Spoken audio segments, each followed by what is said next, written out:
Hello everyone, welcome to our channel. మధ్య బంగాళాఖాతంలో ఏర్పడిన ఉపరితల ఆవర్తన ద్రోణి 2 తెలుగు రాష్ట్రాల్లోనూ భారీగా కురుస్తున్నటువంటి వర్షాలు 5 జిల్లాలకి ఆరెంజ్ అలర్ట్ జారీ. వివరాల్లోకి వెళ్ళి వాతావరణ పరిస్థితులు తెలుసుకునే ముందు మీరు ఇంకా మన ఛానల్ కనుక సబ్స్క్రైబ్ చేయనట్లయితే వెంటనే సబ్స్క్రైబ్ చేసి పక్కన ఉన్న బెల్ ఐకాన్ని కూడా క్లిక్ చేసేయండి. ఇక వివరాల్లో కనుక వెళ్ళినట్లయితే బంగాళాఖాతంలో ఏర్పడిన ఉపరితల ఆవర్తన ద్రోణి ప్రభావంతో 2 తెలుగు రాష్ట్రాల్లోనూ అతి భారీ వర్షాలు నమోదవుతాయి. ముఖ్యంగా మధ్యాంధ్ర, గుంటూరు, కృష్ణా, ఆ తర్వాత తూర్పుగోదావరి, పశ్చిమ గోదావరి, ప్రకాశం జిల్లాలో ఎడతెరిపి లేకుండా 4 రోజుల పాటు వర్షాలు కురిసే అవకాశాలు ఉన్నాయి.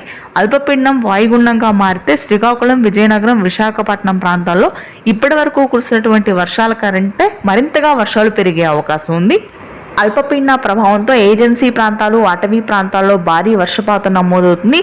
చాలా ప్రాంతాల్లో 10 నుంచి 18 మిల్లీమీటర్ల రికార్డు స్థాయి వర్షపాతం నమోదైంది. ఈదురుగాలు కూడా అత్యధికంగా వీస్తున్నాయి.